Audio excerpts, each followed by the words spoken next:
169. Lu Yushi's visit to Xuandu Temple. During the Yongzheng reform led by Wang Shuwen, he faced opposition not only from eunuchs but also from high-ranking officials who disliked his low status and independent decision-making. When Emperor Xinzong ascended the throne, Wang Shuwen's enemies seized the opportunity to attack his policies and allies.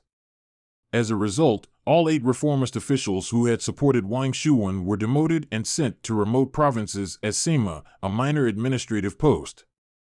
Together with Wang Shuwen and Wang Pai, they became known in history as the 2 Wangs and 8 Sima. Among the 8 Sima, 2 were famous literary figures. Lu Yushi, renowned for his poetry. Lu Zongyuan, a master of prose writing. The 2 were close friends. Lu Zongyuan was exiled to Yongzhou, modern-day Yongzhou, Hunan. Lu Yushi was sent to Langzhou, modern-day Changde, Hunan. At the time, these southern regions were still underdeveloped, far removed from the political and cultural center of Chang'an. For lesser men, such exile would have been a bitter humiliation. But Lu Yushi and Lu Zongyuan remained philosophical, believing their cause was just. Rather than wallowing in defeat, they spent their years in exile exploring nature, writing poetry, and observing the lives of common people. Lu Zongyuan's famous The Story of the Snake Catcher was written during his exile in Yongzhou. A decade in exile. For 10 years, Lu Yushi and Lu Zongyuan remained in exile. Eventually, some officials in the court recognized their talents and felt that it was a waste to leave them in obscurity. They petitioned Emperor Xinzong to recall both men to Chang'an. When Lu Yushi finally returned, he found a very different Chang'an. Many of the newly promoted officials were people he once disdained, and he felt uneasy in the new political climate. The visit to Xuandu Temple.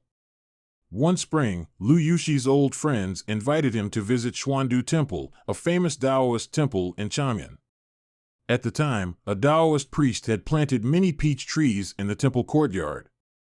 The peach blossoms were in full bloom, attracting many visitors. Hoping to relax and clear his mind, Lu Yushi agreed to go. Upon returning, he felt deeply moved by what he had seen and composed a poem. Purple streets and red dust brush against my face. Everyone says they return from watching the flowers. At Xuandu Temple, peach blossoms grow by the thousands. Yet all were planted after Lu Lang had left. This poem quickly spread throughout Chang'an. Officials scrutinized its meaning and suspected satire. They believed Lu Yushi was mocking the newly appointed officials, comparing them to newly planted peach trees, while suggesting that he, Lu Lang, a poetic reference to himself, was the rightful original occupant. Exiled again. Lu Yushi's poem angered the court, and Emperor Xinzong himself was displeased. The officials who had advocated for Lu Yushi's return were now powerless to defend him. As a result, Lu Yushi was once again exiled, this time to Boizhou, modern Zhengyi, Guizhou. Although his official rank was technically higher, being promoted from Sima to Sishi, governor. Boizhou was even farther away and more isolated than Langzhou. This was a punishment disguised as a promotion. To make matters worse, Lu Yushi's elderly mother was over 80 years old and required care. If she followed him to Boizhou, she would not survive the hardships of exile.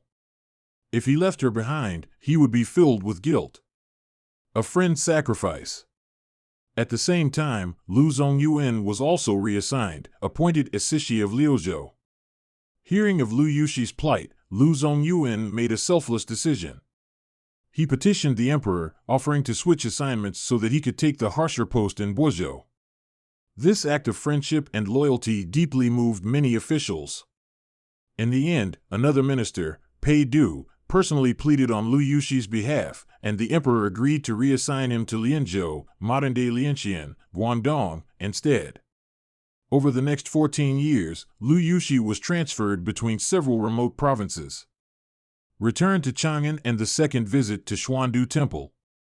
Finally, in 819 CE, when Pei Du became prime minister, he brought Lu Yushi back to the capital. Returning to Chang'an after 14 long years, Lu Yushi once again visited Xuandu Temple. This time, he was shocked by what he saw. The Taoist priest who planted the peach trees had passed away. The once thriving orchard had fallen into neglect. Some trees had been cut down, others had withered, and the temple courtyard was overgrown with weeds. The sight reminded him of how the political climate had changed. The powerful officials who once exiled him were now gone. Meanwhile, he had endured and survived, returning stronger than ever. Inspired by this revelation, he composed another poem. The 100-acre courtyard is now half covered in moss. The peach blossoms have all disappeared, replaced by wild greens. Where has the old Taoist priest gone? Once again, Lu Lang has returned. This time, Lu Yushi was not just reminiscing about flowers, he was celebrating his own resilience. Final years and legacy. His second poem once again irritated officials, who accused him of complaining about his past mistreatment. 3 years later, he was sent away yet again, assigned as governor of several distant provinces. He never fully regained political influence, but he continued writing poetry, leaving behind a literary legacy that would outlast all his political enemies. Lu Yushi's life story and poetry became symbols of perseverance. Though he faced exile, hardship, and political betrayal, he never stopped expressing himself. Even when powerful enemies sought to silence him, his words endured. Like the peach blossoms in Xuandu Temple, though once cut down, they always returned. 170. Baijuyi arrives in Chang'an. When Emperor Xinzong of Tang ascended the throne, he initiated political reforms and appointed righteous ministers like Li Jiang as chancellors. However, he still trusted eunuchs and even attempted to appoint a eunuch commander to lead a military campaign against the warlords, Fanjin. This decision sparked strong opposition, with Baijuyi being one of the most vocal critics. Baijuyi's early life and talent for poetry. Baijuyi was one of the greatest poets of the Tang dynasty. He was born in Xiaogui, modern Weinan, Shaanxi, and became famous for his poetic talent at an early age. By 6 or 7 months old, he could already recognize the Chinese characters Zhi and Wu. By 5 or 6 years old, he was already composing poetry. Around 15 or 16, his father, Bai Jiging, took office in Suzhou and sent him to Chang'an to gain experience and meet scholars.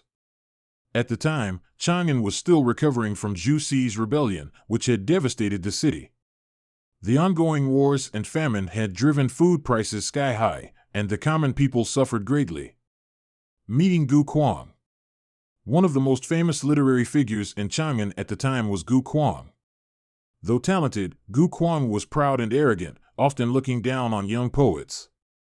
Eager to learn, Baijuyi visited Gu Kuang's residence, presenting his poetry collection for critique. Gu Kuang, seeing that Baijuyi came from a bureaucratic family, agreed to meet him. However, upon reading Baijuyi's name, meaning live easily, Gu Kuang mocked him. With grain prices so high in Chang'an these days, it must be quite difficult for you to live easily. Baijuyi did not react to the insult and simply stood respectfully, awaiting feedback. As Gu Kuang flipped through the poems, one particular verse caught his attention. The boundless grasses on the plain, year after year they wither and bloom. Wildfires cannot destroy them, for spring winds bring them back again. Reading these lines, Gu Kuang's expression changed. He stood up excitedly, grabbed Baijuyi's hand, and praised him enthusiastically. A poet who can write such lines will have no trouble living in Chang'an. From that day forward, Gu Kuang became Baijuyi's advocate, spreading news of his extraordinary talent.